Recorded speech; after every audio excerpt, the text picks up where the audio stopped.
Bueno, buenos días, gracias a los que se van sumando. Esperamos un minutito más y ya me parece que estamos para arrancar.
Bueno, ahora sí, buenos días, muchas gracias por sumarse. Mi nombre es Jessica Glinsek, soy miembro y voluntaria de CFA Society Argentina, y es en nombre de esta asociación que hoy tengo el gusto de presentarles este evento que llamamos Desafíos Micro y Perspectivas Macro en la Argentina de hoy. Una Argentina que, bueno, dicho sea de paso, electoral, como es cada 2 años, y este no es un dato menor a la hora de pensar la coyuntura. Definitivamente, hoy vamos a tratar de tener una mirada micro, macro, de coyuntura, pero quizás también pensar un poquito más largo plazo. Bueno, en breve voy a estar presentando a nuestras oradoras, pero antes quiero contarles un poquito de nuestra organización. CFA Society Argentina, que dentro de poco va a cumplir 20 años de su creación, es una asociación que nuclea unos 250 profesionales en finanzas y tiene por objetivo promover la excelencia profesional con los más altos estándares de ética. Este evento lo enmarcamos dentro de lo que llamamos el ciclo de mujeres en finanzas, y por eso me gustaría darles algunos números de cómo se compone nuestra organización. Aproximadamente de los miembros que tenemos, el 15% son mujeres. Este es un número que vino creciendo despacio, pero viene creciendo, así que orgullosos de eso. En cuanto a los candidatos, esto es, aquellos que están rindiendo los exámenes todavía para formar parte, ser charter holders, ¿verdad? Y luego eventualmente miembros de la organización, ahí el número es más o menos del 20%. Bueno, para los miembros que están hoy presentes, me gustaría recordarles que seguimos con la campaña de renovación. Esto es, todavía tienen tiempo para renovar sus membresías si aún no lo hicieron. Y bueno, como siempre decimos en CFA Society Argentina, hay una certeza, el tipo de cambio sube, no baja, así que a aprovechar. Bueno, para aquellos que se sumaron hoy, no son miembros o están pensando si renovar o no, contarles un poquito los beneficios que tiene ser miembro. Bueno, hay cursos, brindamos cursos de formación continua, por ejemplo uno de Python hace poco. Luego también existe una Jobline especializada que, tengo que decir, se mantuvo muy activa, incluso en tiempos de pandemia. Y por supuesto todas las oportunidades de networking que hay. Y acá, bueno, es cierto que la pandemia un poco dificulta esto, pero se organizan cafés virtuales, y luego, bueno, múltiples eventos como este es abierto al público en general, pero luego hay otros eventos también que son exclusivos para miembros. Bueno, les conté un poquito de nosotros, de los miembros, pero no me quiero olvidar de una pieza fundamental que son los voluntarios. Y acá en esta nota quiero agradecer especialmente a Agustín Ortiz Fragola y a Mariano Fiorito, quienes hicieron que este evento, colaboraron para que este evento hoy sea posible. Y por supuesto también a Lucía Cabrera, que nos apoya a lo largo de la organización. Me queda una última aclaración, que es decirles que está abierto el chat para que dejen sus preguntas. Nosotros las oradoras primero van a hacer sus presentaciones, pero luego vamos a hacer un espacio de preguntas y respuestas, así que ahí es donde vamos a estar mirando lo que hayan escrito en el chat. Ahora sí, tengo el gusto de presentar a Andrea Groboco Patel y Marina Dal Poyetto. Bienvenidas, muchas gracias por sumarse hoy. Quiero presentarlas. Marina Dal Poyetto es economista y directora ejecutiva de EcoGo Consultores, cuenta con una trayectoria en el sector público, ya que se desempeñó en el Banco Central en la Gerencia de Análisis Macroeconómico y el Ministerio de Economía en la Secretaría de Política Económica. Andrea Groboco Patel es economista, es presidente de Ampatel y de la Fundación Flor, de esta última también es su fundadora. Lidera Resiliencia SGR, que avala pymes que están compuestas, lideradas por mujeres. Fue co-chair del W20, este es un grupo, ¿no?, dentro del G20 que trabaja en pos del desarrollo económico de las mujeres. Bueno, esto es todo para mí, así que Marina, te paso la palabra entonces para comenzar y te dejo también para que puedas compartir pantalla. Muchas gracias.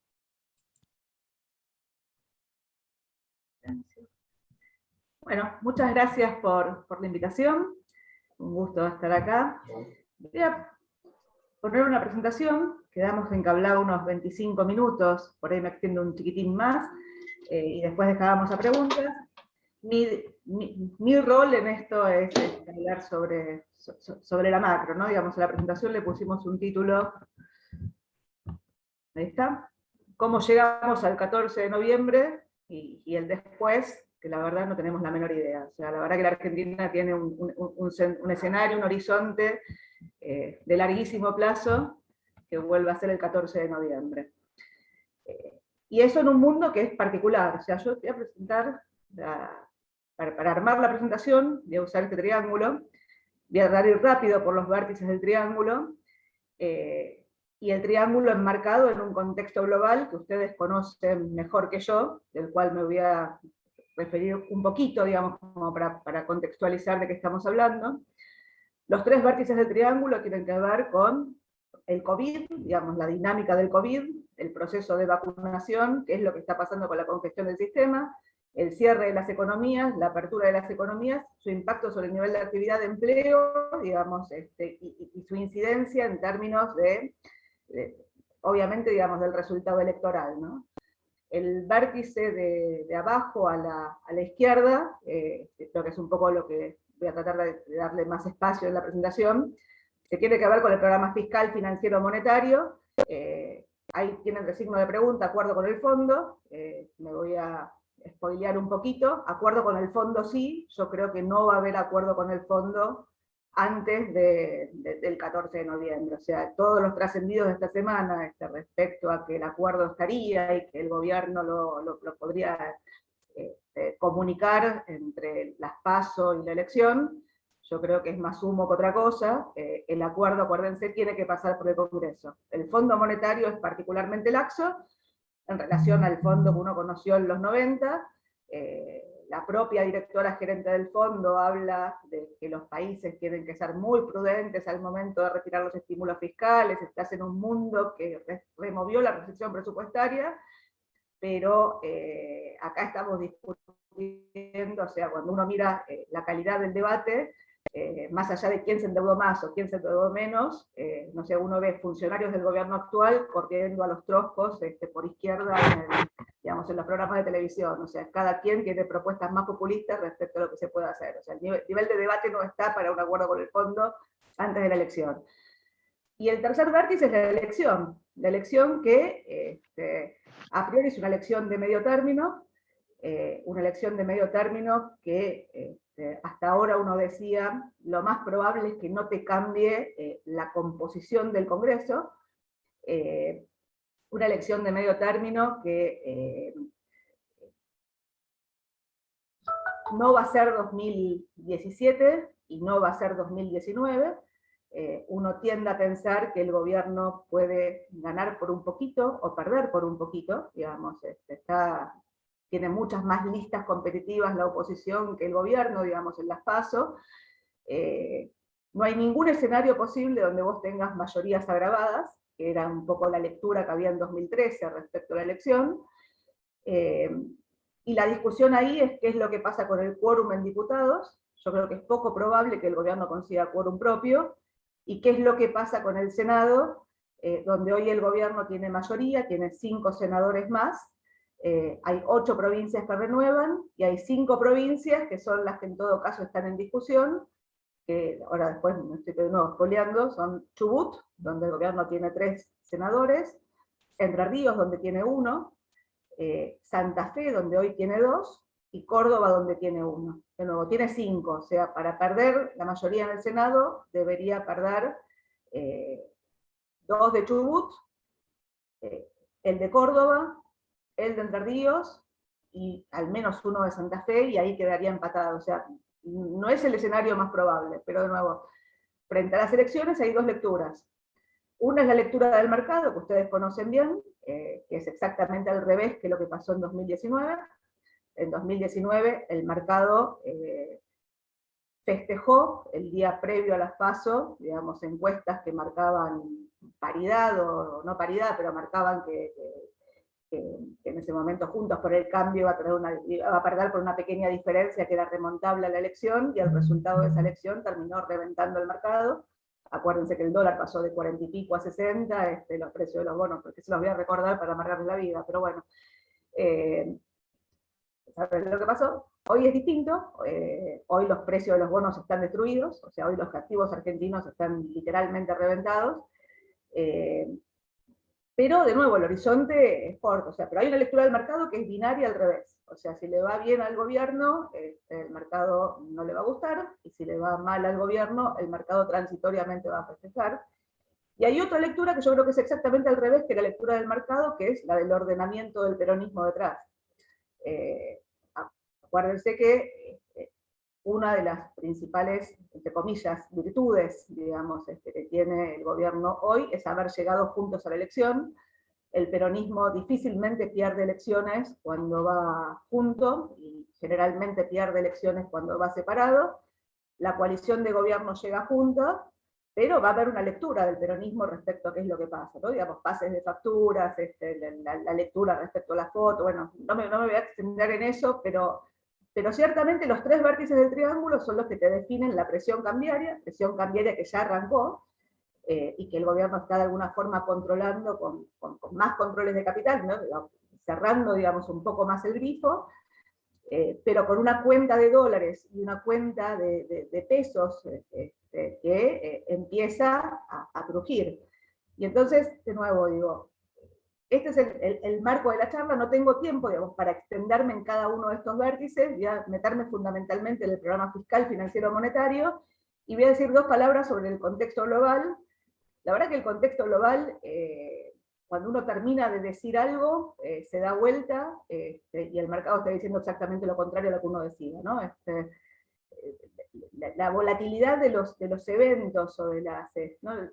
Diría sí, de las cosas que están pasando afuera van demasiado rápido, ¿no? Digamos, la pandemia cambió enormemente la discusión afuera.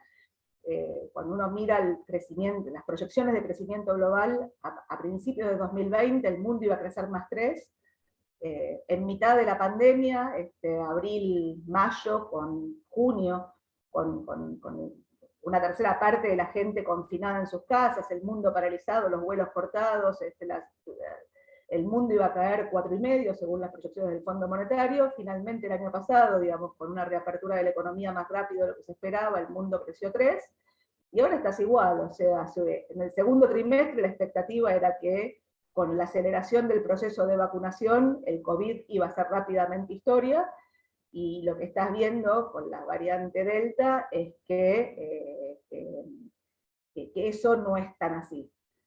Con lo cual, digo, depende, digamos, del momento en donde estés discutiendo,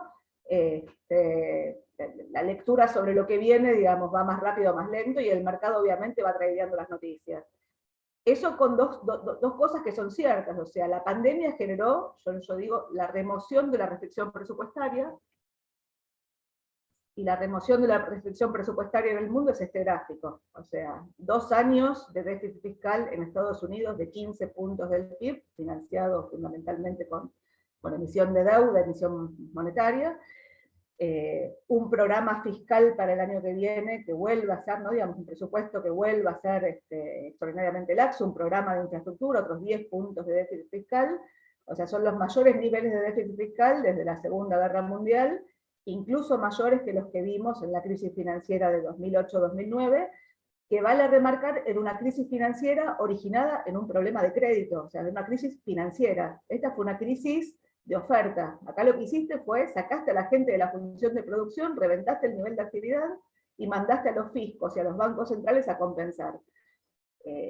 Eso generó este agujero fiscal, y del otro lado lo que te generó es esta hoja de balance del Banco Central, o sea, una duplicación de la hoja de balance que en magnitud es mayor que los 3 programas de expansión cuantitativa que habías visto en el pasado.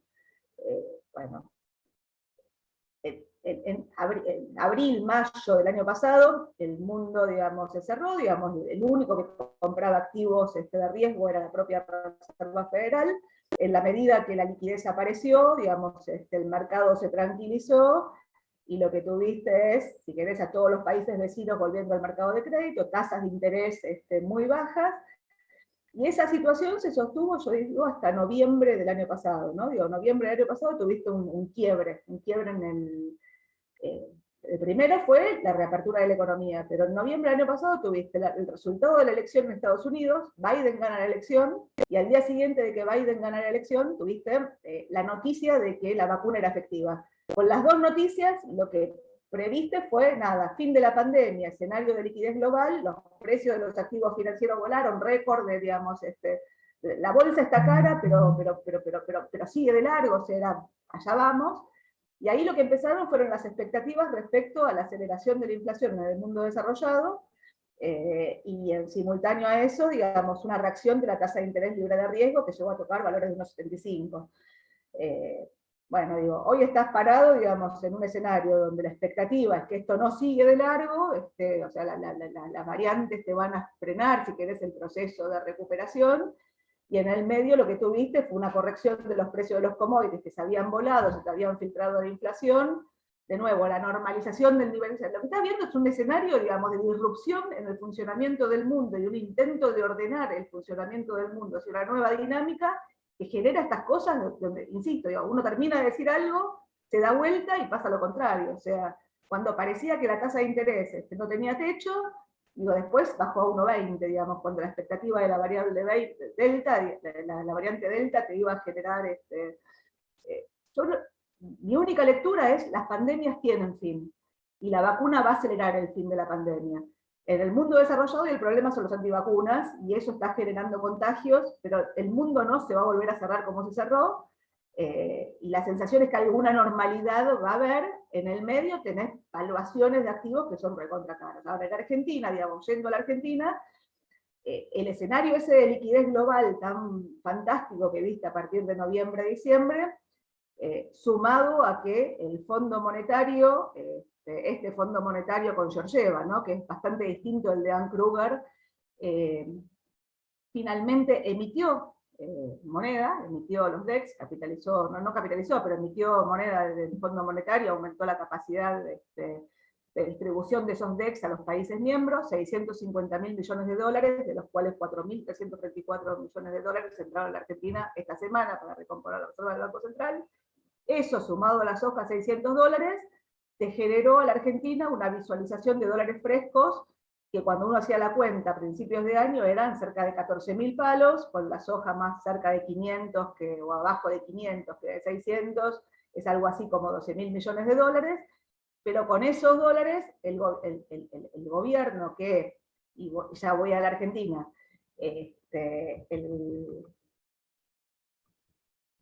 salvo el nivel de actividad, me acuerdo del vértice del nivel de actividad, y después lo discutimos, pero digamos, en la Argentina enfrentó los mismos costos del COVID, pero sin crédito y sin moneda.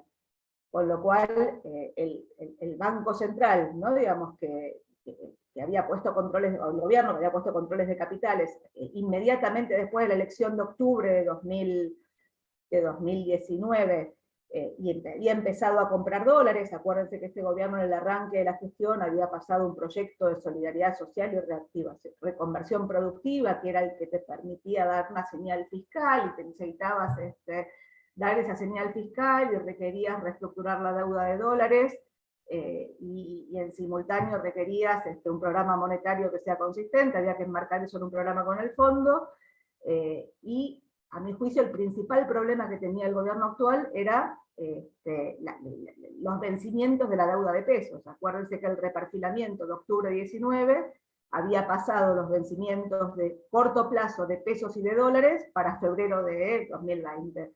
En 2020 vencían 30.000 millones de dólares, la mitad eran pesos, la mitad eran dólares, y el grueso de los dólares era deuda con legislación local. O sea, tu principal problema era cómo resolvías los vencimientos de pesos y de dólares. El gobierno actual se resuelve, si querés, o da una señal contundente desde lo fiscal, y se embarca en una negociación de la deuda, a mi juicio eterna, patea la negociación con el Fondo Monetario. Entonces el Fondo Monetario te funciona como mecanismo para sostener el concepto de sustentabilidad de Guzmán, y lo escuchamos hasta las orejas, ¿no? Estamos todos medio podridos, pero conceptualmente, digo, no estuvo, se corrió. Y la deuda de pesos, que en el arranque valía 30 guitas, había sido repartilada, habías reventado los fondos comunes de inversión, para salvar a los fondos comunes de inversión les habías permitido ir a los instrumentos de esterilización del Banco Central. Acuérdense que tenías parte de la cartera de los fondos invertidas directamente en Delix. Bueno, el gobierno se tiró a reconstruir la curva de pesos, lo cual fue una maravilla desde el punto de vista de la rentabilidad de las carteras, porque se multiplicó por 3 los valores de esos bonos, pero se compró un problema para adelante, que si hubiera resuelto la deuda de dólares, si hubiera podido bajar la tasa de interés de dólares, para lo cual requerías necesariamente descomprimir los vencimientos del Fondo Monetario, que arrancaban en septiembre de este año, y siempre lo supiste, a lo mejor hubieras tenido un programa. Ahora, en el medio se coló la pandemia, la negociación eterna, el no acuerdo con el fondo, y el intento de construir la curva de pesos, que hoy convive con una tasa de interés de dólares de 20%. Y ahí tuviste la dinámica de la brecha cambiaria. La dinámica de la brecha cambiaria tuvo 2 o 3 estadios, está en el gráfico de arriba, en la línea verde.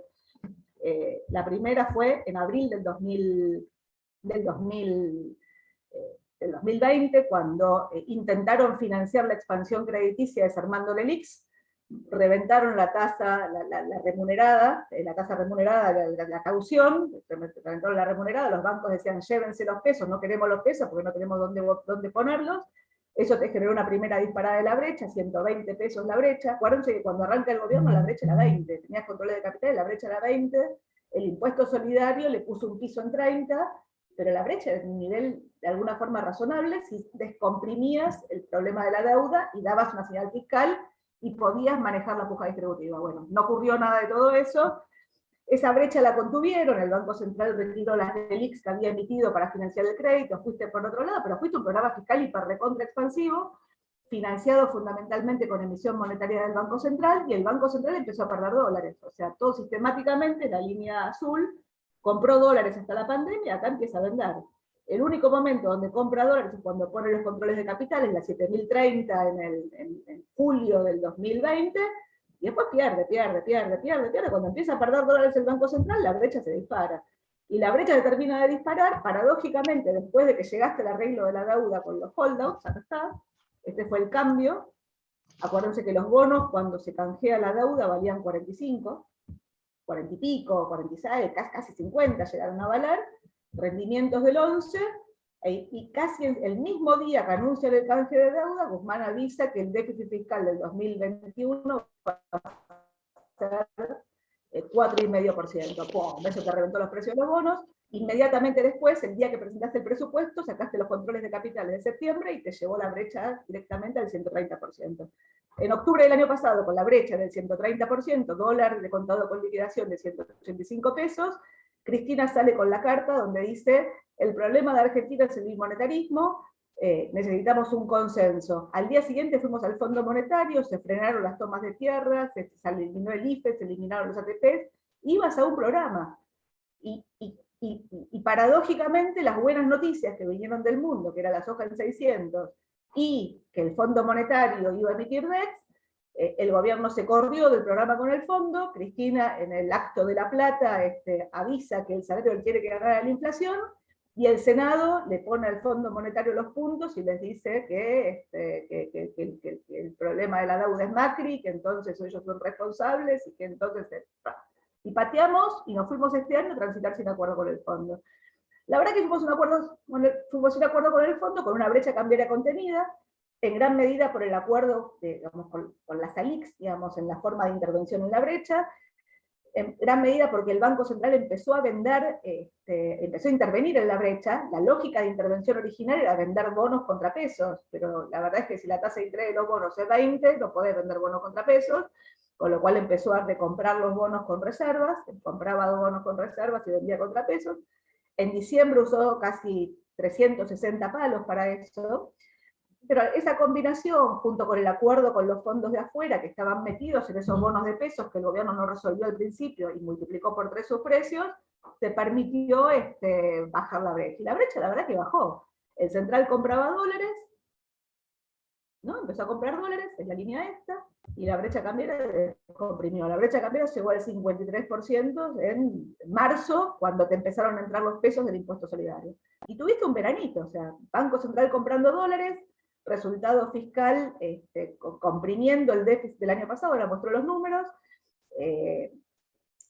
y un Banco Central que de alguna forma contenía la brecha casi sin intervención en la brecha. Y de hecho empezó a dejar correr un poco el contado con liquidación, pero se movía como un crawling, se movía como más rápido que el oficial, pero sin saltos discretos, ¿no? Cuando uno mira la dinámica. Ahora, ese veranito que vos tuviste, que estuvo en gran medida coordinado por el salto del precio de la soja, y fundamentalmente porque el Banco Central, una vez que se tiró a transitar sin un acuerdo con el fondo, y Cristina dijo que el salario tenía que ganar la inflación, pisó el tipo de cambio, bueno, pisó el tipo de cambio y lo que tuviste fue una explosión de liquidación de exportaciones. Esta es la liquidación de exportaciones de la Argentina este año. Fíjense, las barras celestes es el promedio 2003-2019, las barras rojas 17-19, la verde es 2020 y la violeta es 2021.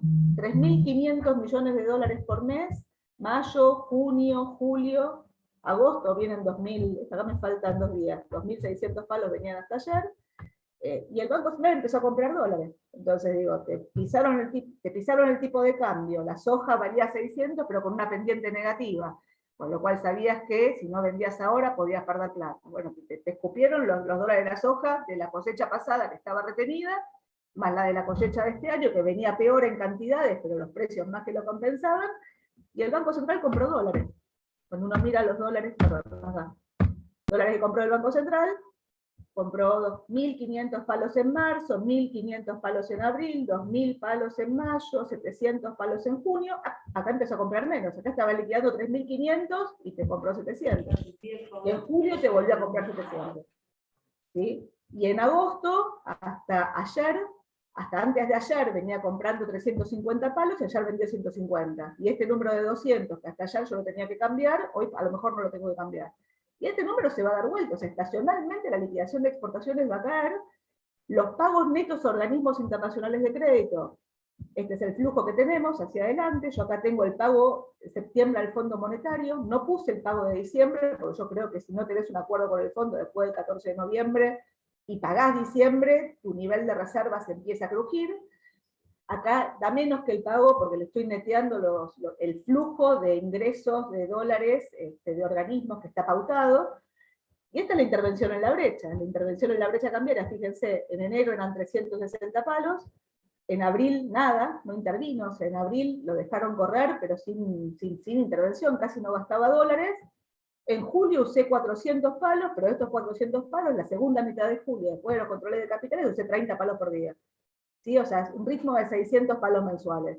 Controles de capitales, me duran 3 días, vuelvo a usar dólares. Me vuelven a durar 3 días, los últimos controles de capitales fueron los de hace 2 viernes.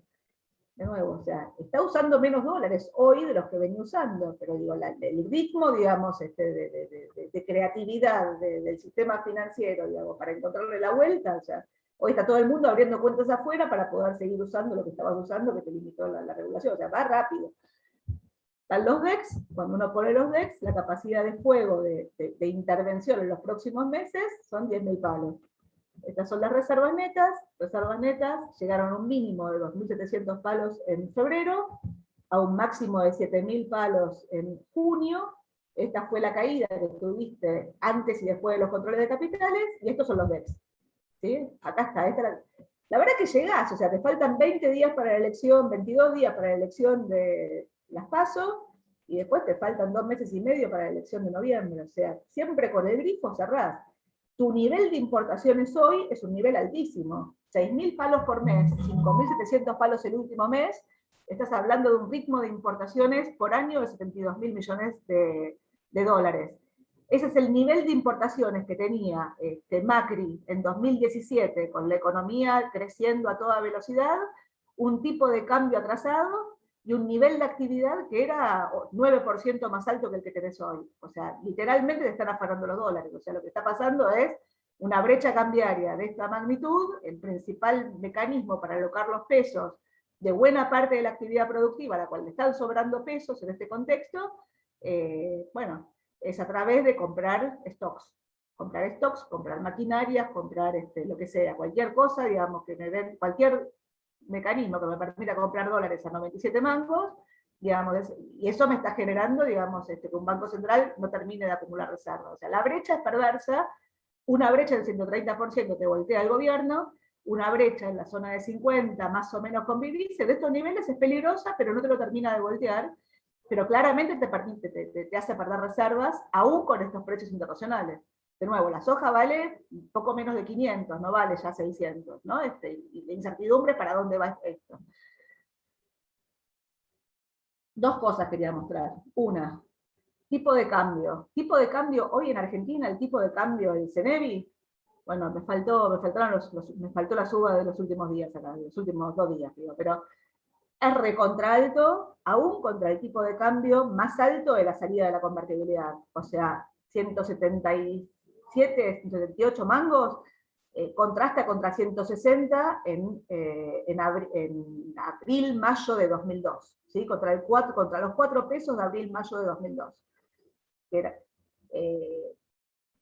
ahora, la pregunta, ¿y el tipo de cambio oficial que se está trazando? Acá está el atraso del tipo de cambio oficial, cuando lo empiezo a mover al 1, mientras la inflación primero iba al 4 y ahora va al 3, y probablemente en agosto vaya al 2,8.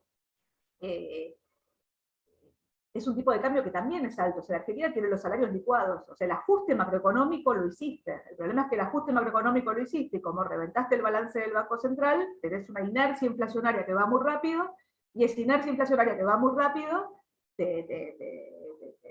¿cómo se llama? Digamos, te complica el funcionamiento de la economía. O sea, el precio del contado con liquidación tiene que ver fundamentalmente con la incertidumbre que tenés de qué es lo que pasa después del 14 de noviembre. Para un banco central, que yo les mostré antes el sendero de reservas, y lo que no les mostré, pero está un poco más adelante, son los vencimientos que tenés por delante. O sea, 1.900 palos en diciembre y 7.500 millones de dólares en los primeros meses, los primeros 3 meses de 2022. O sea, no tenés reservas suficientes para pagar. Si perdés las reservas, el riesgo de desmonetización es muy alto. Argentina tuvo tipos de cambio más altos, por eso cuando uno la alarga el zoom, tuviste episodios de desmonetización en la economía. 97 mangos es un tipo de cambio alto, contrastado contra esta historia, y es un tipo de cambio más bajo que el promedio histórico, pero contra los overshooting, ¿no? contra los momentos de desmonetización que tuvo la Argentina en el pasado. Estos son los 3 picos. El Rodrigazo tuvo $1 de 700 pesos en un momento, el Cigotazo $1 de 500 mangos, y esta es la IPAR, $1, pero de nuevo duran instantes, porque todos los precios se te indexan a la propia dinámica. Ahora, la verdad es que objetivamente hoy las condiciones del mundo no están dadas para tener un problema de desmonetización. O sea, hoy la tasa de interés no tiene absolutamente nada que ver con la tasa de interés que te puso Volcker, que te generó este despelote acá. No tiene, o sea, e incluso, digamos, la inestabilidad política local, la verdad que, digamos, es mucho más ordenado, digamos, que el conflicto que tenías en los 70 en Argentina, o la salida del gobierno militar, digamos, en el 81, en mitad de una crisis financiera que derivó en Malvinas y todo lo que vino después, o la hiperinflación. Yo que sé, acá, digo, la soja, digo, o sea, la verdad es que generarte un problema macroeconómico de esta envergadura, con este mundo, digo, tenés que esmerarte, realmente tenés que esmerarte, y es consecuencia, a mi juicio, del péndulo que tenemos. O sea, nosotros pasamos de un banco central que te dice que ninguna presión inflacionaria, perdón, ninguna emisión monetaria es inflacionaria, a un banco central que te dice solamente con la tasa de interés podemos controlar una inercia inflacionaria de 10 años, con un atraso tarifario, saltando las tarifas, el dólar, y bajando retenciones. O sea, la verdad es que, pero bueno, digo, no importa, digo, no hagamos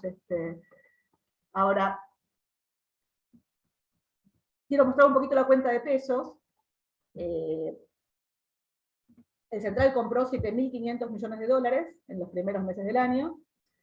Esta es la expansión de pesos que generó por la compra de dólares. Esta es la expansión de pesos que hubo por el financiamiento monetario. El financiamiento monetario fue relativamente acotado en la primera parte del año. De estos pesos que emitió, una parte, por lo menos 40%, lo usó para comprar dólares para pagar afuera, o sea, no tuvo efecto monetario. Esta fue la expansión por las LELIQs, que en la tapa de los diarios, 117.000 millones de pesos por mes, es un montón de plata, pero la verdad es que la tasa de interés de las LELIQs es negativa, o sea, es un problemón desde el punto de vista de la estabilidad de la demanda de pesos, pero la verdad es que siendo negativa con una economía que, digamos, que tiene un crecimiento rebote desde el año pasado, la verdad que el excedente de pesos de la economía se licuó. En parte porque el Banco Central retiró pesos por LELIQs, y ahora miramos los stocks, pero la base monetaria crece menos del 20%, con una inflación que creció casi 10 puntos más en la primera parte de este año. Entonces, dos o tres cosas. Primero, digamos, cuando uno mira los stocks de pesos en la economía, claramente los stocks aumentaron, la base monetaria pasa de 1,5 billones de pesos a 3, los pasivos remunerados de 1 a 4, ¿sí? Este es el número que escandaliza, y que la verdad que si querés estabilizar la demanda de pesos con una suba en la tasa de interés, podés tener un problemón, o sea, hoy no hay una bola de nieve porque la tasa de interés es negativa, pero si querés estabilizar subiendo la tasa, cuidado, digo, si no lo enmarcás dentro de un programa. Segundo, la deuda de pesos era 1,5 billones de pesos en las elecciones de 2019, hoy son 3 billones de pesos, el resto es deuda entre sector público, digo, no me cuenten los ATs en el stock de deuda. O no me cuenten el Cuasipar, digo. Estos eran los vencimientos que tenían, esta era la deuda que tenían los fondos de afuera, 980.000 millones de pesos contra un dólar de 60, ¿no? O sea, 7.000, 8.000 millones de dólares. Esto es lo que les queda hoy, menos de 600.000 millones de pesos contra un dólar de 100, pero contra un dólar de contado con liquidación de 180. El problema que tenés es que la deuda de pesos no está indexada. Acá no estaba indexada, hoy el grueso está indexada. La mitad al ser, y cuando pones el resto de las variables, casi el 70 y pico %. Ahora, cuando uno mira el excedente de pesos, la verdad que el excedente de pesos que vos habías tenido en el pico del año pasado, cuando empezaste a emitir para financiar el agujero fiscal, hoy lo licuaste. Una parte la licuaste. Esta es la base monetaria. Estos son los pasivos remunerados. De nuevo, 9 puntos del PIB de pasivos remunerados, cuidado, digo, si querés estabilizar con tasa de interés. Esto había sido el delirio, digamos, de 2017 del gobierno de Macri. 19 puntos del PIB de pasivos remunerados, 12 puntos eran las LEVAPs, que estaban en manos de no residentes, una parte, y además vencían todas el primer martes de cada mes, para demostrar el compromiso con la desinflación. Digo, esto fue la bomba de tiempo, esta fue la corrida. ¿Sí? Esta fue la recreación del overhang, y este es el desplome que tenés hoy. Cuando lo mirás en M2, vos emitiste pesos, los pesos, igual que en el mundo desarrollado, quedaron adentro de los bancos. Hoy tenés, bueno, no lo tengo acá, pero tenés casi 1,6 billones de pesos que son cuentas, cajas de ahorro, y 1,6 billones que son cuentas transaccionales. Posición de futuros está en cero, el déficit fiscal, la primera parte de este año, hasta julio, te da 0,7 del PIB contra 3,7 del año pasado. Este año el déficit fiscal va a estar en la zona de 3,1, estamos estimando nosotros, y a lo mejor nos quedamos largos. Te falta financiar casi 1 billón de pesos, más el rollover de los vencimientos de pesos de la deuda de corto plazo. Entonces ahí, cuando uno mira los vencimientos, acá, bueno, nada, esta es la pared de vencimientos que tenés. O sea, reconstruiste la curva de pesos, mano en tropo, primero refinanciando compulsivamente o apalabradamente una parte con los free riders, después de alguna forma la reconstruiste, pero hoy estás tratando de meterle los bonos de pesos de los que se quieren ir adentro de los balances. A los bancos y a los fondos comunes de inversión. Yo un poco jodiendo diciendo, vas a crear los T entre 0 y 1, ¿viste? Porque los T1 los destruiste, los T0, no sé, pero te vencen 300.000 millones de pesos después del vencimiento, digamos, del reperfilamiento no el reperfilamiento, la renovación de la última semana de agosto, digamos, para octubre. O sea, cuando querés extender plazos no te va bien, cuando no querés convalidar tasa no te va bien, cuando convalidás un poquito de tasa te va un poco mejor, pero a plazos muy cortos. Entonces vas a empezar a poner una pared antes de la elección. De nuevo, con cepo es mucho más estable que sin cepo, el costo es la brecha.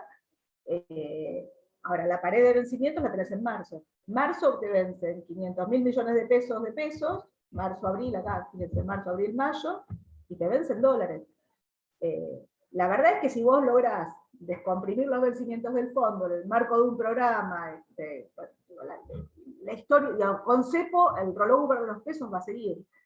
Si vos no lográs descomprimir ese programa y tenés estos vencimientos de dólares acá, esto que les decía antes, opa, por acá, quiero correr esto, quiero correrlos ustedes, pero no puedo, va, pero acá, creo que dice 7.000 millones de dólares, la verdad es que tenés un problema, o sea, requerís urgente un programa, yo creo que ese programa va a estar, la pregunta es, ¿cuándo va a estar? Y la segunda pregunta es, ¿qué programa? Yo lo que creo es que vos vas a ir a un programa mediocre, un programa mediocre porque un programa de shock que te estabilice, nadie va a estar dispuesto a hacerlo, y además no hay, si querés, consenso político para eso, pero el fondo te va a reperfilar, o sea, el fondo te va a refinanciar, el fondo no puede previsionar la deuda argentina en mitad de una pandemia, con lo cual el programa va a haber. ¿Cuándo la pregunta y hasta dónde seguís forzando la caída de las reservas y cómo el mercado compra esa historia? Y la verdad, si hay un acuerdo relativamente rápido, el dólar hoy en 180 es caro, pero si el acuerdo se dilata, la verdad que la presión sobre la brecha puede aumentar. Y si la presión sobre la brecha aumenta, la inflación de los primeros meses del año que viene va a aumentar más rápido. Entonces, yo lo que creo es que el gobierno en ese programa va a salir del ritmo de devaluación al 1% mensual que está teniendo hoy. No creo convalide un salto discreto del tipo de cambio. Creo que el fondo le va a convalidar un programa con controles de capitales y brecha. Sí creo que vas a volver a un intento de crawling peg contra una inflación más alta a partir de diciembre, por eso la curva de futuros tiene el quiebre que tiene y va a tener un quiebre mayor, porque los futuros hasta noviembre están caros, los futuros después de noviembre no sabemos, pero sabemos que el dólar a noviembre no va a estar muy distinto a 102,50, que es el número del presupuesto. O sea, el dólar se va a seguir moviendo poco hasta la elección, cada vez falta menos para llegar a la elección. Después yo entiendo que van a salir con un crawling más rápido, entiendo que van a intentar dar una señal fiscal, cuidado con cómo van a hacer señal fiscal, cuidado con el número del presupuesto que se publica 3 días después de las PASO. Y no me queda claro en qué medida un sendero de corrección fiscal gradual en el marco de un programa con el fondo que te extiende los vencimientos, hasta dónde te descomprime la tasa de dólares. Algo te la va a descomprimir, o sea, los precios de los bonos con un programa con el fondo no van a valer 30 y pico, pueden valer 40 y pico. Ahora, 40 y pico seguís afuera del mercado de crédito. Es cierto que no tenés que volver al mercado de crédito en dólares hasta 2025, si descomprimís el Fondo Monetario, pero la verdad es que la pregunta es, ¿en qué medida lográs encontrar un esquema de estabilización de la macro? O sea, hay dos certezas que tenés para 2022. Una es, no tenés dólares suficientes para financiar un aumento en las importaciones. Dos, no tenés pesos suficientes de financiamiento del Banco Central y no vas a tener recursos adicionales como tuviste en 2021. No vas a tener el salto en los derechos de exportación, a menos que cambien las alícuotas, y no vas a tener el impuesto a la riqueza, a menos que generes algún nuevo cambio impositivo que claramente va a generar conflicto. Con lo cual, por eso lo que digo es, lo más probable es que vos vayas a un escenario mediocre, donde en el mejor de los casos la inflación se va a sostener en niveles del 50, donde la economía va a crecer muy poco, donde el dólar se va a mover todos los meses un poco más rápido, pero yo lo que creo es que si en vez de mover el tipo de cambio 3 guitas por día, a lo mejor lo movés 12 o 15 guitas por día. Eso te va a poner un nivel de inflación más alta. Primera pregunta es cómo coordinar la puja distributiva, pero de nuevo digo, dentro de un programa mediocre con el fondo que te extiende los vencimientos. Si no te extienden los vencimientos de deuda con el fondo, te vas claramente a un régimen de aceleración inflacionario, que sería un escenario que yo creo que no va a ocurrir, porque el acuerdo va a estar, pero si el acuerdo está más tarde, la presión sobre la brecha puede aparecer. El programa de estabilización per se, yo la verdad que le doy muy pocas chances de que ocurra. Y si quieren, lo último que diría, yo creo que ya lo extendí, ya ni conté cuánto. Si quieren, paro acá y la dejo que siga Andrea y después peloteamos un poco. Dale, cómo no, me parece bien. Además va a haber preguntas, así que los temas que quedaron por fuera los podemos tocar en las preguntas. Genial. Dale. Gracias, Marina. Andrea, cuando quieras.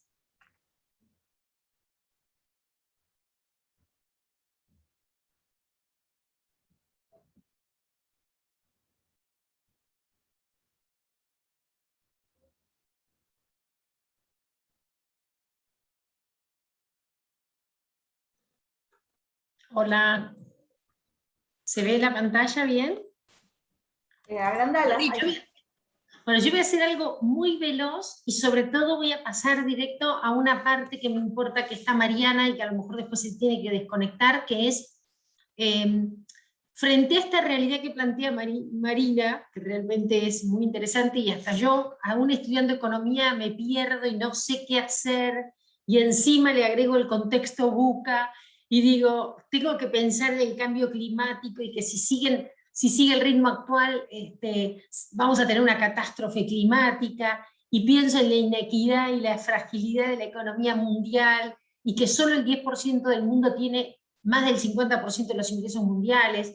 Esto genera conflictos, reacciones frente a la globalización. Le agrego esta revolución industrial y el tema de los sistemas cibernéticos, los beneficios, pero con los riesgos que todavía no tenemos bajo control.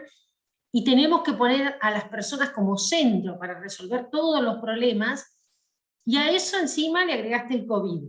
COVID que todavía tiene todos los efectos sanitarios, sociales, económicos que conocemos, y no sabemos un poquito lo que sigue, ¿no? Cómo sigue. Y para eso nosotros desde Flor, y con Mariana y con un montón de personas que formamos esta red, pensamos en líderes responsables. ¿Qué necesitamos ser líderes responsables para ver cómo adaptarnos a estas situaciones y qué podemos hacer nosotros desde nosotros? Un líder responsable es alguien que tiene la mente abierta, adaptativa, que es consciente de la influencia, que se hace cargo de la influencia que tiene, pero que es consciente de los valores que representa, pero que además cuando toma decisiones contempla a todos los grupos de interés, que sabe dialogar, escuchar, generar redes, pero que rinde cuentas, explica lo que hace, por qué lo hace y cómo lo hace. Un líder responsable es alguien que desarrolla personas, es alguien que prepara sucesores. Y un líder responsable es el que aprecia la diversidad, el que se da cuenta que cuando en las mesas de decisión tiene gente que piensa diferente, va a tomar decisiones mucho más creativas, mucho más innovadoras y que van a contemplar a todos los grupos de interés. Nosotras decimos en Flor que los liderazgos responsables traen organizaciones responsables, generan organizaciones responsables, y esas organizaciones responsables son las que claramente van a construir una sociedad más responsable. Perdón que voy a pasar rápido porque voy a ir directamente a... Yo pensaba hablar cómo trabajar frente a todos estos temas que nos ocupan, cómo trabajar los temas, bajarlos a la micro, ¿no? Entonces quiero hablarles un poco de inversiones de impacto y sobre todo, yo siempre hablo de lo que hago y porque es donde más aprendo, así que les quiero hablar un poco de las inversiones de impacto, de cómo promovemos la inclusión financiera, y yo lo hago desde varios sombreros. Uno es la SGR, otro es la Fundación por Liderazgos y Organizaciones, y después les quiero hablar un poquito del W20 y de la inclusión financiera. Pero perdón que voy a ir directo a Flor, porque así habla Mariana, y yo después sigo que ella se tenía que retirar 10:30. Así que voy a ir directo, perdón, después vuelvo. Voy a ir a hablarles de esto que me gusta, que es, dentro de Flor, armamos un comité de inclusión financiera. Y les quiero contar, Mariana, te prendés y hablas vos sobre esto, que es la que lo hace, la que lo vive todos los días. Dale. Gracias, Andrea, por la generosidad y por este espacio. Ahí contarles un poco que, siendo parte de Flor, sentimos nosotras mucha responsabilidad al trabajar en este comité, que lo pensamos hace muchos años, ¿no? Es uno de los primeros comités con los cuales empezamos a trabajar, y por eso a mí me da mucho orgullo ser parte. Este comité básicamente tiene 3 ejes que tienen que ver con la oferta, la demanda y la educación financiera, donde básicamente trabajamos por articular la oferta con la demanda para justamente preparar, por un lado, a la demanda y articular con la oferta las necesidades del mercado, ¿no? Desde ese lado, entendemos que trabajar sobre la oferta es muy importante para poder generar y ofrecer productos financieros de más fácil acceso, mucho más accesibles y con la mirada de la sostenibilidad. Que en este mundo, como decía Andrea, tan cambiante y con todo lo que nos contaba Marina al principio, es súper relevante para nuestra mirada de mediano y largo, empezar a mirar herramientas financieras que nos ayuden a ir un poquito más allá, ¿no? Que no nos resuelvan solo el corto, sino también que nos den la mirada de la sostenibilidad. Y creo que ahí lo que hacemos desde Flor nos da un contexto mucho más amplio. Por eso, para eso, también es muy importante el trabajo sobre la educación financiera. La educación financiera que hoy es clave en el desarrollo de un mundo que tenga más conocimientos, pero que básicamente nosotros lo que promovemos hoy es como varios aspectos. Por un lado, acompañamos a los que educan, porque hoy es cierto que hay un montón de oferta de educación financiera, y desde Flor y desde el comité articulamos ahí, ¿para qué? Para poder inspirar, incluir la mirada de género, la mirada de la diversidad, que es tan importante en el desarrollo de la educación, ¿no? La educación hoy, desde la diversidad, es clave para todas las herramientas y sobre todo para la inclusión financiera. Cuando nosotros trabajamos en la educación, ahí vemos que hay distintos públicos, ¿no? La mujer dueña de una pyme, la mujer emprendedora, la mujer que también tiene que dar trabajo y no conoce cuáles son esas herramientas financieras que hoy le puede ofrecer a esos empleados o en ese emprendimiento chiquito que tiene. Entonces digo, ahí articulamos desde todos lados. Y otro gran eje que también tiene que ver con la educación, que es ofrecer seminarios, webinars, que justamente articulen organismos como pueden ser el Banco Central. Hace poco, el mes pasado, en el mes de julio, trabajamos con un webinar que fue de mucho impacto también con INTA, con Argeninta, con el Banco Central, con la CNB. Digamos, ahí es muy importante nuestro trabajo en la articulación en la educación. Eso creemos que es clave, porque para poder llegar a la inclusión financiera, el primer paso es que empecemos desde nuestra educación. Y creemos que ahí, desde Flor, desde el comité, tenemos un gran camino todavía para recorrer, porque en Argentina, en la región, sabemos, ¿no?, que con los niveles de pobreza que hay y con las problemáticas que hoy tienen las pymes y las emprendedoras, el tema de la educación financiera es estratégica y es clave para un mundo mucho más equitativo e inclusivo.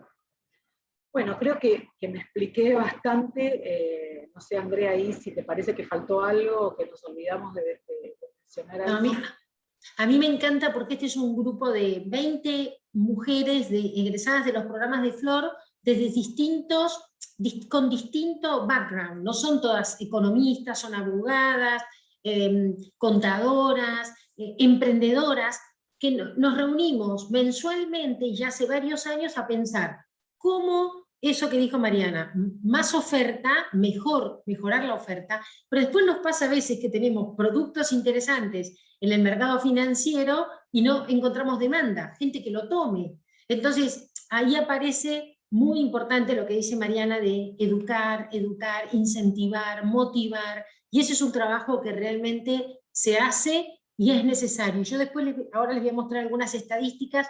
¿Por qué es tan importante esto que hacemos desde este lugar? Porque las mujeres, fundamentalmente, y no solo las mujeres, sino que en general las empresas no están acostumbradas, sobre todo en Argentina. Disculpa, Andrea, justo te muteaste. ¿Ahora sí? Ahora Definitivamente falta mucho trabajo en el mercado financiero. O sea, a la macro y a los problemas que cuenta Marina, nosotros tenemos que actuar permanentemente todos los días. Y algo que decía Mariana, que es muy importante también, es la educación en las escuelas, en la primaria, en la secundaria. Vemos en las carreras universitarias que no enseñan educación financiera cuando en realidad es clave, tengas la profesión que tengas. Entonces, bueno, termino un poquitito con algo más de Flor, para después pasar a otros temas, y gracias Mariana por acompañar, porque yo siento que esto lo hace Mariana con otras cuantas, y bueno, en Flor somos una red colaborativa, y en esta red, no les voy a hablar de Flor, síganos en las redes sociales. Así que vuelvo a mi presentación, así, Mariana, vos sentite libre por si tenés que agregar algo. Rápidamente voy a hablar de inversiones, y yo como inversora, yo quiero contarles qué hago. Marina me escucha, me sufre a veces los sábados, los domingos, la llamo y le pregunto, y le digo, a ver, ¿qué hago? ¿Qué no hago? Yo vivo del campo, yo produzco soja que paga retenciones, entonces siento que ahí hago uno de mis aportes a este país, además de dar empleo, y en función de eso también digo, ¿cómo a la hora de invertir, qué notas tomo a la hora de invertir? Primero busco impacto, digo, a veces me da mucho trabajo en el campo, tengo mucho trabajo realmente con la ganadería, pero siento que es mi gran aporte, y bueno, porque genero empleo, y le busco la vuelta a cómo generar impacto todos los días. También cuando invierto, o sea, una parte de mis inversiones son inmuebles rurales, urbanos, pero tengo una parte de inversiones, cuando vendí los Grow en el 2016, que tengo, yo diría, no cash, pero bueno, tengo un poco de cash. Cuando salgo 2017, Marina también lo sabe, invierto en acciones, bonos argentinos, así que tengo todas las experiencias de canjes y de todo de lo que vamos viviendo. O sea, hago algunas cosas fantásticas, son otras no tan fantásticas, pero me recuerdo que todo el mundo me decía, Andrea, ¿vas a seguir invirtiendo en Argentina con todo lo que tenés? Y yo decía, bueno, cuando tenía los Grow, el 100% de mis inversiones eran en Argentina, pero lo que sí digo es que ahora, cada vez que invierto y compro acciones o compro bonos, miro los accionistas, miro los equipos de inversiones, presto atención a esas situaciones. También presto atención y mucho, y por suerte ahora cada vez hay más fondos y hay más estructuras pensadas con la responsabilidad ESG. Y ahora les voy a contar un poquito de ESG, que me parece re importante.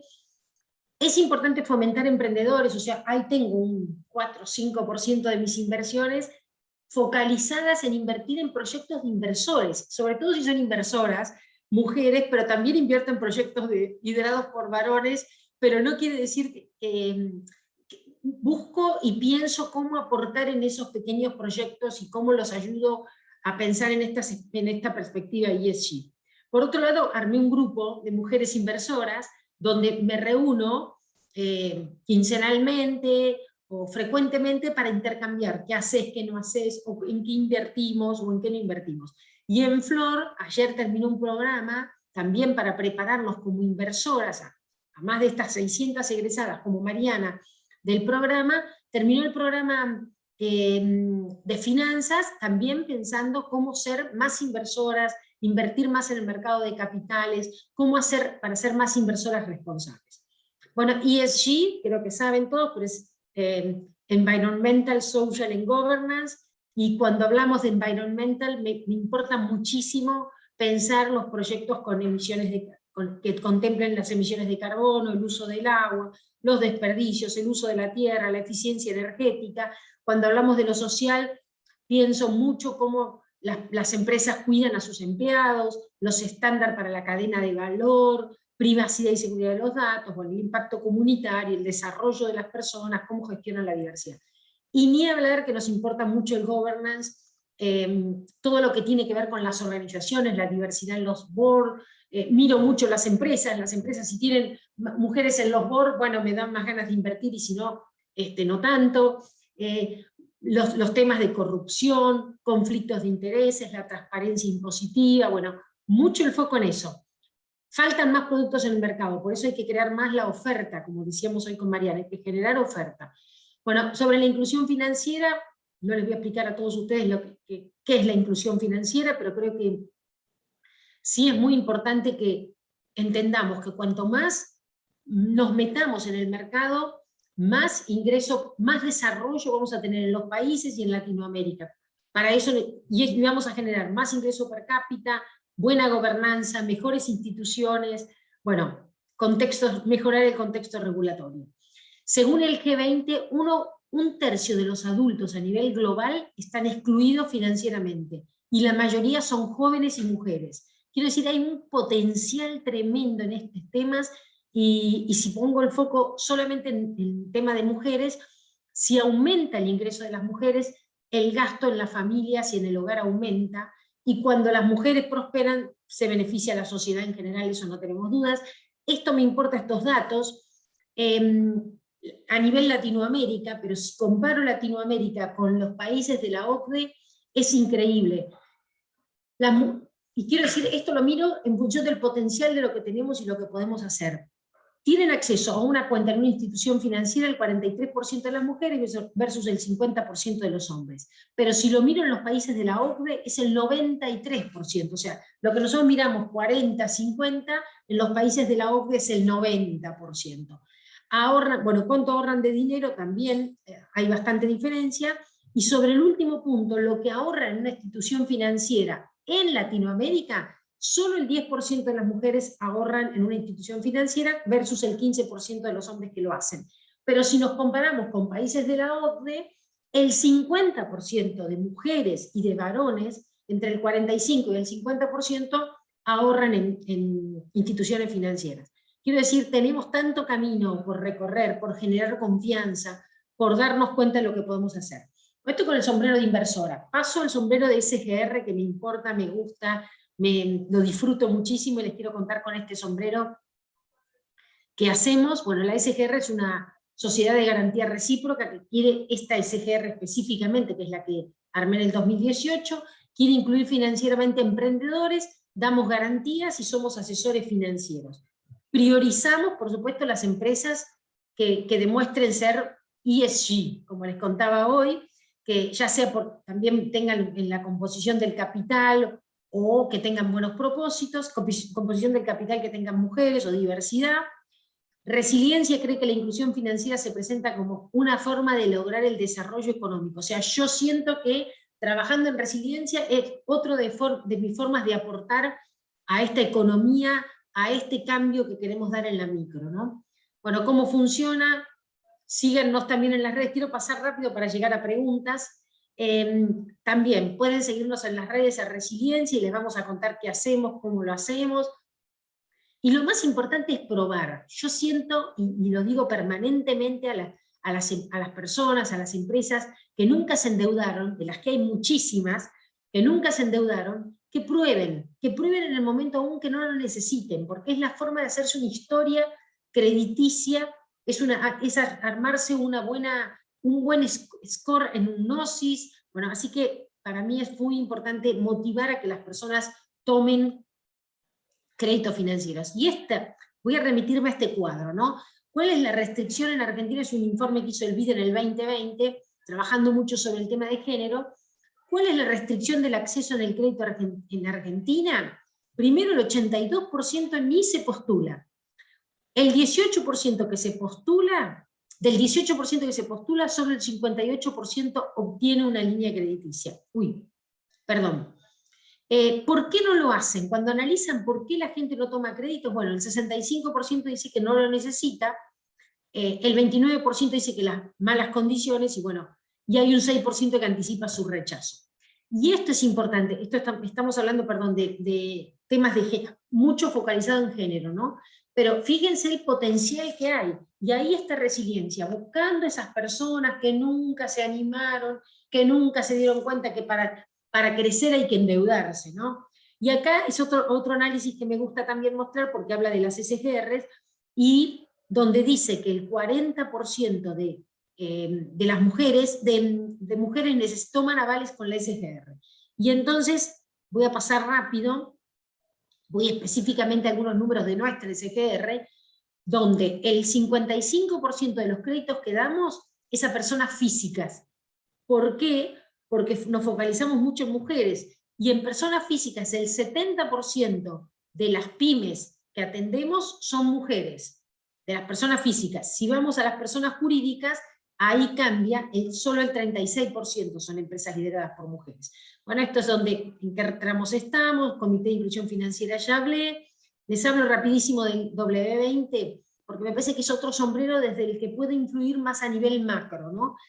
¿Qué hace el W20? Es un grupo de afinidad del G20, que tiene como objetivo influenciar en la agenda de los países del G20, Los ejes temáticos normalmente han sido la inclusión laboral, la inclusión financiera y la inclusión digital. En la presidencia italiana se agregó violencia de género, sustentabilidad medioambiental, cambios generales. Hablamos mucho, tenemos un capítulo sobre el emprendedurismo femenino y finanzas, y un tema muy importante es trabajar sobre los derechos a la propiedad, de la propiedad, y remover barreras. Les pedimos a los países del G20 que tengan en cuenta esto. Un tema de la propiedad de los activos y el por qué tantas mujeres no acceden al crédito, no tienen garantías, no tienen patrimonio, no tienen historia. Por eso insistimos mucho en lo que tenemos que hacer, ¿no? Bueno, estos son los temas que promovemos desde el W20. Paso rápido porque quiero dar lugar a preguntas y no quiero que se termine esto sin preguntas y escuchar lo que quieren saber. Esta es una frase que escribí en mi libro y que creo que es fundamental, que dice: el futuro de nuestras empresas, instituciones, organizaciones, el futuro del país dependen de nosotros.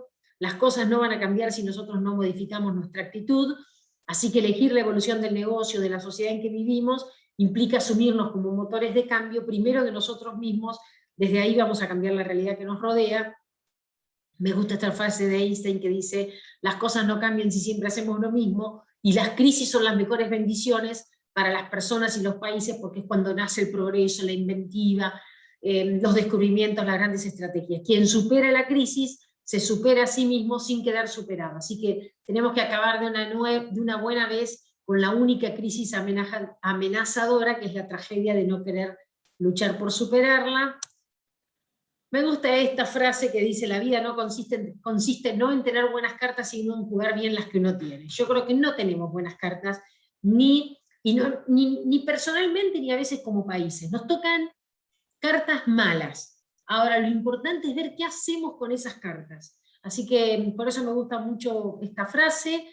Bueno, las redes sociales de Flor, y cierro para dar lugar a preguntas. Si te parece, saco la presentación, porque si no se nos va a terminar el tiempo. Saco la presentación. Listo.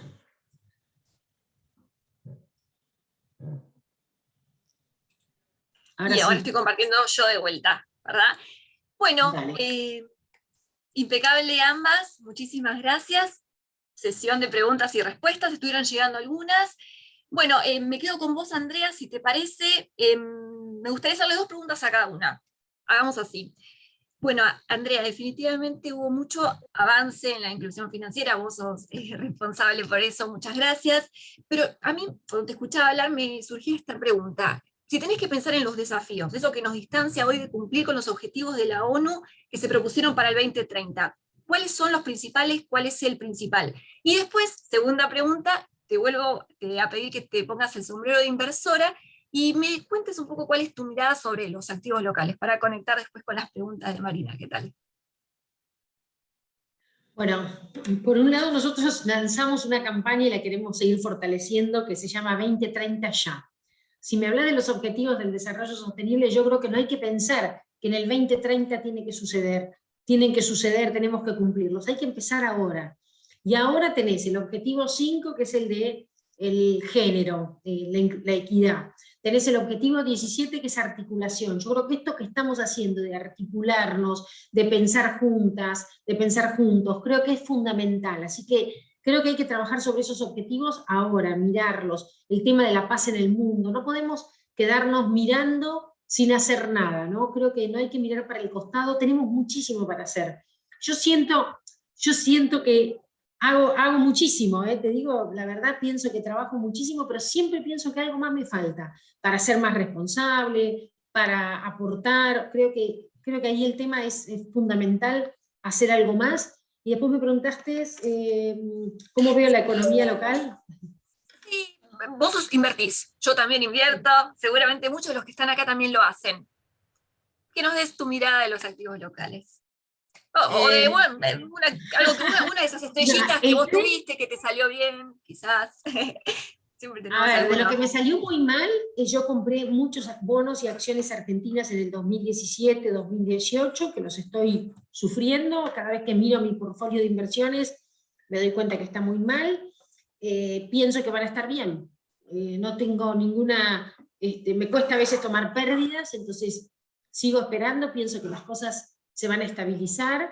Creo que y sobre todo pienso que tenemos que ponerle mucho énfasis en qué hacemos, en qué puedo hacer mejor o cómo puedo compensar eso, ¿no? Creo que yo creo que Argentina está ya en un pozo tan grande que todo va a ser mejor, o sea, no podemos estar peor. Así que creo que vamos a salir y por eso pienso que es parte del cambio que tenemos que hacer cada una desde su lugar, cada uno desde su lugar, y seguro que todos tenemos mucho por hacer. Entonces, mi invitación es hacer algo para no tener que irnos. O sea, a mí me desespera cuando se van las empresas, se van las personas, yo quiero quedarme, quiero que se queden mis hijos, quiero que Argentina esté bien, y para eso tengo que sentirme parte, y creo que ese es el desafío. Así que, bueno, pero siempre la escucho, la llamo, cuando tengo estas dudas la llamo Marina, así que Marina que sigue con este tema. Bárbaro, muchísimas gracias. Bueno, me gustaría quizás hacerle dos preguntitas a Marina ahora, porque llegaron por el chat. Bueno, la primera, a ver, ¿qué pensás que puede pedir el FMI respecto al stock del ELIC más RIPO? ¿Va a pedir una licuación antes de firmar? Y la otra, bueno, una estimación para el déficit fiscal argentino para el 2022. ¿Y cómo pensás que Estados Unidos va a intentar desarmar la expansión de la base de la Fed? ¿Suba de tasas reales? ¿Licuación?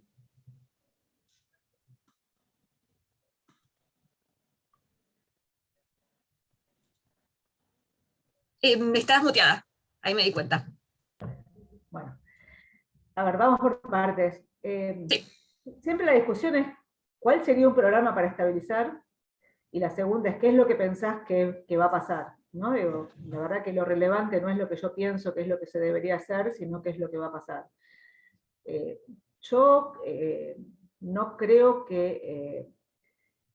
yo lo que pienso es que hoy tenés un problema que tiene que ver fundamentalmente con el nivel de la brecha cambiaria, y tiene que ver con que vos no vas a poder, y esa brecha cambiaria está originada en una tasa de dólares que es muy alta, con una tasa de pesos que es negativa.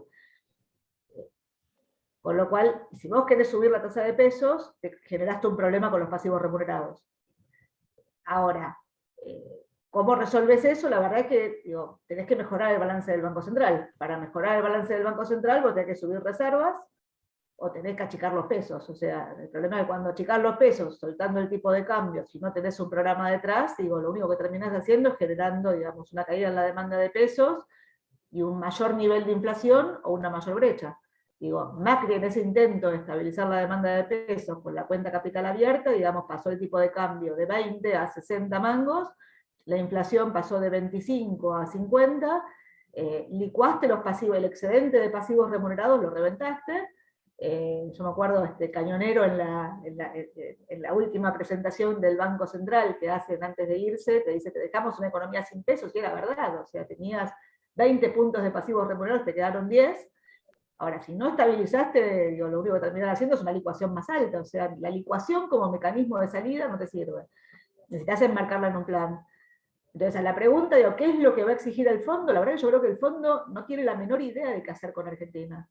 Digo, hoy el problema que tiene la Argentina no es el problema típico de los países que, digamos, en el mundo. O sea, no hay países con inflación alta como Argentina en el marco de un programa con el fondo. O sea, los programas tradicionales del fondo que tienen que ver con la consolidación fiscal, generalmente los ajustes fiscales son nominales. Argentina 2001, Grecia 2010, 2011, 2012. Los ajustes nominales generalmente terminan mal cuando el prestamista de última instancia se corre.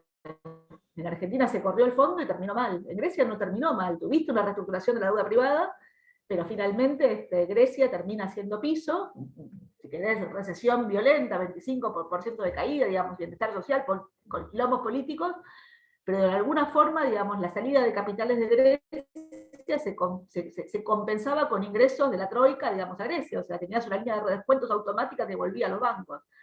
Acá, para sostener la demanda de pesos, requerís un cepo que te genera una brecha muy alta. Con la brecha muy alta, el central nunca acumula reserva. Entonces, ¿cómo armás un programa ahí? Ese es el problema.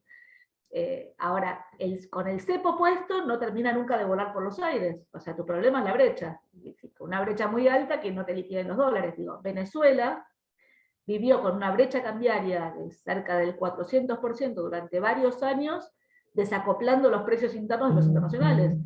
Pero en Venezuela los dólares son del sector público, o sea, PDVSA seguía vendiendo los dólares al Banco Central y el Banco Central los administraba. Acá si la brecha cambiaria te salta de 100%, la verdad es que se torna muy confiscatorio el esquema sobre los sectores que están obligados a liquidar. Hoy, digamos, un productor sojero, Andrea lo decía, recibe 1/3 del precio internacional, entre retenciones y brecha cambiaria. Entonces lo que digo es, el punto es cómo armás ese esquema, digamos. En la lectura del gobierno, venís de un programa con el fondo que falló, un programa con el fondo que claramente quiso financiar, si querés, la campaña de Macri, o sea, el fondo tenía Estados Unidos tenía un objetivo que era que Macri continúe, que no vuelva el político de Argentina, salió mal. O sea, el armado político de eso funcionó mal y el fondo puso un seguro, que el seguro era concentrar los vencimientos para asegurarse que el que venda se sienta a negociar.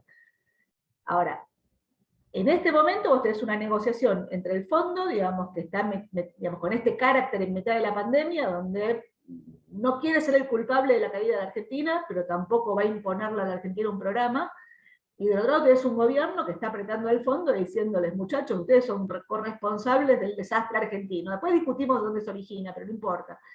En esa discusión yo no veo al fondo obligando al programa argentino, yo más bien veo una oferta de programa argentino, y en esa oferta de programa, yo lo que intuyo es cuál es la discusión, trato de entender cuál es la discusión que está dentro del gobierno, y no los veo soltando un salto discreto del tipo de cambio, que te licúe los pasivos remunerados. Ahora, de nuevo, digo, si querés estabilizar con tasa para achicar la brecha, los pasivos crecen muy rápido, o sea, por eso creo que el programa va a ser mediocre. Te va a contener una tasa de inflación alta, no veo de momento, digamos, una reestructuración de los pasivos remunerados de los bancos. La verdad que una reestructuración de los pasivos remunerados de los bancos implica hacer algo del lado de los depósitos. O sea, hoy los depósitos están en los bancos, el grueso de esos depósitos no van a demanda de crédito, porque nadie demanda crédito, porque los sectores productivos les sobran pesos y la familia no los puede pagar. Entonces y del otro lado lo que tenés es los pasivos dentro del Banco Central, que no crecen demasiado, porque la tasa de interés es negativa. O sea, pero yo lo que creo es que va a salir un programa híbrido. Sendero fiscal, ahí contesto un poco la segunda, o sea, yo lo que veo es que el sendero fiscal, el problema que tiene la corrección fiscal, este año la corrección fiscal de alguna forma era fácil, primero porque tuviste ingresos extraordinarios, soja, retenciones, y el impuesto a la riqueza, ahora discutimos, digamos, qué es lo que viene para el año que viene, pero fundamentalmente porque la aceleración de la inflación te licuó buena parte del gasto previsional. Gasto previsional, el gobierno había frenado la indexación en 2020 y de alguna forma en un delirio místico vuelve a poner la indexación en 2021. Ahora, si la inflación se sostiene en estos niveles, el gasto previsional no se va a licuar, pero tampoco te aumenta. Si la inflación te bajara en el programa, si vos quisieras bajar la inflación, el gasto previsional aumenta, o sea, no tenés forma de hacer el ajuste fiscal sin cambiar la indexación. Y la única forma que el gasto previsional te baje es con una aceleración de la inflación. Entonces, yo lo que creo es que el gobierno lo que va a intentar es conseguir algunos recursos adicionales. Creo que es probable que intente poner algún aumento en retenciones en los sectores que tienen retenciones más bajas. Creo que este gobierno nunca le va a poner retenciones a la industria, con lo cual probablemente intente ponerlo al campo. Hay que ver cómo políticamente eso pasa. Creo que puede, digo, si la brecha cambiaria está en niveles altos, eso es un problema. O sea, creo que sí va a haber algún cambio en el impuesto al patrimonio. No creo que sea una segunda vuelta del impuesto a las grandes fortunas, pero creo que algo en ese sentido va a haber, y van a intentar un poco más de impuestos, y la verdad es que tienen que hacer algo desde el punto de vista del gasto, porque si no, no lo van a poder sostener. De nuevo, no es lo que yo haría, sino que creo que es lo que van a hacer. Por eso creo que pasar de 6,5 puntos de déficit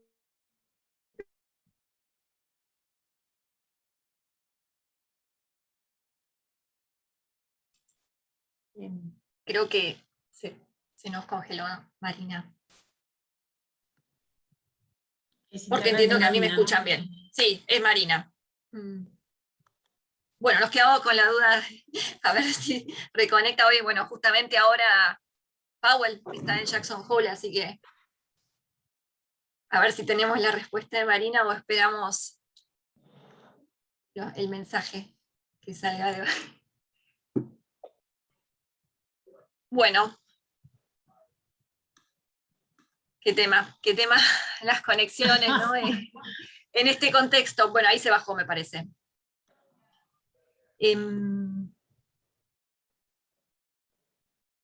No sé si esperemos unos minutitos, debería reconectar. Bueno, mientras tanto, Andrea, te puedo preguntar una más, quizás la esperamos. Ya estamos un poquito sobre la hora igual, pero me gustaría darle la oportunidad un minutito a ver si se puede reconectar. Quizás no, a ver, pensando un poquito de esta inclusión financiera y trayéndote un poco a lo que está en boca de todos hoy, criptomonedas, ¿vos le ves un lado de inclusión financiera? También de eso de llegar a la gente que no está bancarizada, los sectores más vulnerables, las mujeres. Decime. A ver, a mí me cuesta mucho pensar lo que no entiendo. Te tengo que ser sincera, no sé, es todo lo que leo y lo que estudio Nuevo. de este tema, ¿no? Creo que la mejor forma es probar. Tengo que probar un poco más de invertir en criptomonedas, de entender las lógicas y en ese sentido voy más lenta de lo que debería ir. Como les contaba, ayer tuvimos una clase maravillosa, magistral de este tema y dije, no puedo estar tan fuera de las inversiones. Creo que sí, que es el futuro. Hasta se me ocurría, no sé, y esto será más para Marina, preguntarle si no será que en Argentina tendríamos que tener, no pensar más en la moneda dólar o la moneda peso, sino pensar en una moneda que tenga el Banco Central que sea cripto, ¿no? Pero como no lo entiendo muy bien, tampoco podría decirlo, pero yo creo que a lo mejor hay algo de eso que tenemos que pensar porque los argentinos no podemos seguir, ni Argentina puede seguir con esta dinámica del peso dólar, ¿no? A lo mejor hay que buscarle por ese lado otra alternativa. Definitivamente. No, y esto que decís, basta con ver el boom que hubo de apertura de estas cuentas, y como muchos se están volcando, hay propagandas en la calle, ¿no? Como muchos se están volcando a esto, porque para nosotros, acá en Argentina, ¿quién mejor que nosotros para entender que son una escapatoria de, bueno, esa inflación que nos obligan a sufrir?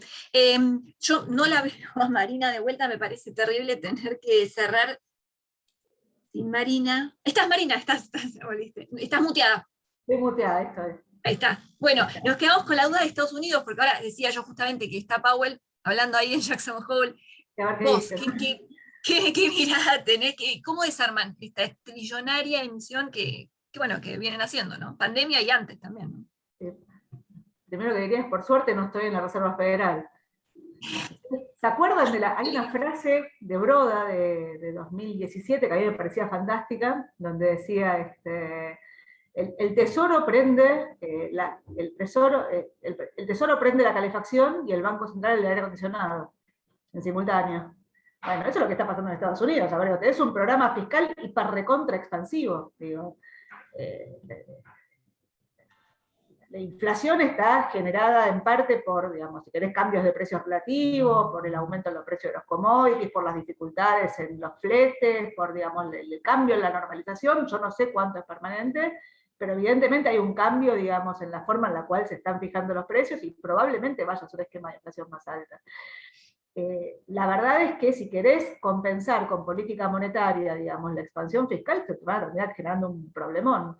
Al mismo tiempo, los activos saben, digamos, los precios de los activos, o los mercados están de alguna forma, digamos, comprando ese put gratis, digamos, de que las tasas no pueden terminar de subir, con lo cual, digo, los precios de los activos financieros siguen de largo, y cualquier intento, digamos, de desarmar esa bola ¿no? Digo, acuérdense en 2013 cuando anuncian el tapering, antes de que ocurra, pero solamente con el anuncio del tapering la tasa de interés te pasa de 1,5 a 3, y te genera un descontrol del otro lado. O sea, yo mi sensación es con semejante nivel de endeudamiento en el mundo desarrollado, la salida va a ser con un poco más de inflación. ¿Cuánta más inflación? Va a depender de en qué medida el mundo post-pandemia genera un salto en la productividad que te permita que la economía crezca, o sea, como fue en los 90. En los 90 la economía creció y la corrección fiscal se hizo con crecimiento. De hecho, acuérdense que a principios de los 2000 no había bonos americanos y cuando querían subir la tasa de interés, ¿no? Digamos, la curva tenía pendiente chata, y no podía subir nunca la tasa, digamos, larga, porque los chinos te demandaban bonos y no había bonos suficientes para comprar. Digo, hoy la historia es distinta, hoy hay bonos para lo que quieras. De hecho, mi intuición es que la suba en la tasa de interés de principios de este año, en alguna forma, no me queda del todo claro, pero estuvo coordinada por la necesidad de financiar ese agujero fiscal en un mundo donde no tenés un demandante natural de treasuries. O sea, de golpe cuando empieza a haber miedo respecto a la recuperación, empieza a haber algo de, si querés, de fuga a la calidad, y entonces empieza a haber un poco más de demanda de treasuries, y la tasa de interés cae. Entonces, a la pregunta de cómo desarman, la verdad es que no lo saben cómo lo desarman. Yo creo que va a ser con un poco más de inflación. Creo que la tasa de interés relevante para el mundo desarrollado es la real, no la nominal, con lo cual un poco más de inflación significa tasas nominales más altas, y lamentablemente para el mundo emergente la tasa nominal, la tasa relevante es la nominal, con lo cual una tasa nominal más alta es un desastre.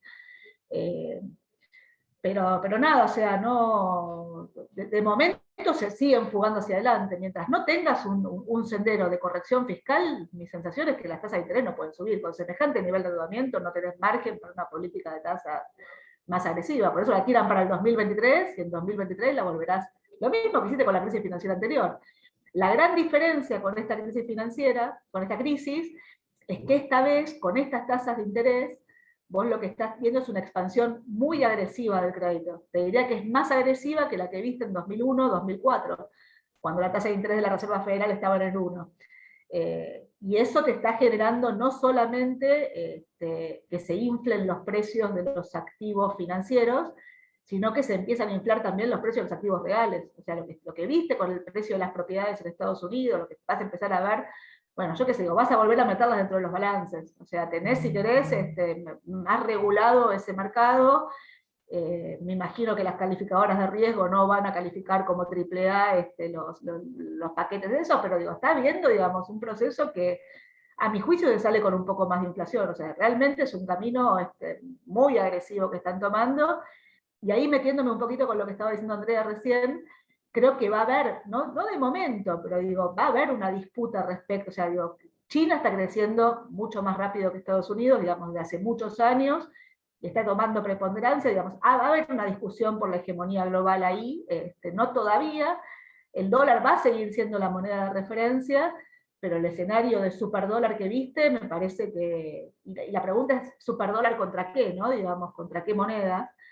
Y ahí hay toda la discusión sobre las cripto y demás, para que una moneda, y volviendo a la Argentina, digamos, y un poco volviendo a lo que plantea Andrea respecto a la necesidad de dinamizar el crédito, ¿no? Digamos, la inclusión financiera y demás, la verdad es que para que una moneda funcione como moneda, necesitas que cumpla 3 funciones, ¿viste? Que sea unidad de cuenta, que sea reserva de valor y que sea medio de cambio. El dólar son las 3 funciones, es unidad de cuenta, reserva de valor, medio de cambio. Reserva de valor era tan reserva de valor que los argentinos ahorramos en dólares en las macetas, ¿no? Digo, los chinos compran dólares, los rusos compran dólares, todos los países sin monedas compran dólares, pero la verdad es que después de semejante expansión de la hoja de balance de ese Banco Central, el de Europa, el de Japón y demás, bueno, digo, la fuga a la calidad te genera caída en las tasas menores que en otro contexto, o sea, para prepararlo de una forma, o sea, no es tan claro hasta dónde financiase semejante expansión. Las cripto tienen 2 funciones, o sea, cumplen, en realidad básicamente cumplen la función de medio de cambio, y funcionan si querés, pero digo, no, pero digo, las cripto como monedas, digamos, con la volatilidad que tiene el precio, yo qué sé, digo, el Bitcoin valía 60.000, después bajó a 30.000, después vuelve a 50.000, o sea, como moneda para generar estabilidad, la verdad que es un medio delirante, o sea, la verdad que hay una burbuja detrás de eso. Ahora, la burbuja puede seguir subiendo durante mucho tiempo, o sea, claramente va a depender de qué medida los bancos centrales la ataquen, los gobiernos la ataquen, y en qué medida, digo, los Elon Musk de la vida permitan seguir comercializando los viajes a la luna con criptomonedas. Yo qué sé, digo, si le das viabilidad. Y la verdad que las cripto tienen un tema no menor, que es que te permiten, digamos, manejar la economía informal, la ilegal y la informal. Con lo cual no creo que esa batalla sea sin costos. O sea, la volatilidad va a ser parte de eso. Ahora, que la volatilidad sea parte de eso no significa que a lo mejor las criptos valgan, no sé, el doble, digamos, en 3 meses. O sea, la dinámica. Ahora, usarlas como mecanismo para, como el del Salvador, digamos, para abaratar los costos de las remesas. Digo, hay otros mecanismos más eficientes, digamos, para abaratar los costos de las remesas. En Argentina, con cepo, las criptos se convierten en un bien, digo, si querés, que te permite, pero te las van a regular, o sea, eso va a ser una carrera entre la regulación y la creatividad del mercado financiero para escapar de la regulación. Tarde o temprano así va a ser. Bueno, creo que ya estamos sobre la hora. Un gusto tenerlas con nosotros hoy acá. Muchísimas gracias por participar. Bueno, al resto de los participantes solo me queda recordarles, bueno, que por supuesto nos pueden seguir en las redes sociales y visitar el sitio web también, ¿por qué no? Bueno, muchísimas gracias Marina, muchísimas gracias Andrea, muchísimas gracias a Mariana también que se sumó, y que tengan todos una excelente jornada. Hasta luego. Gracias, Andrea. Hasta luego.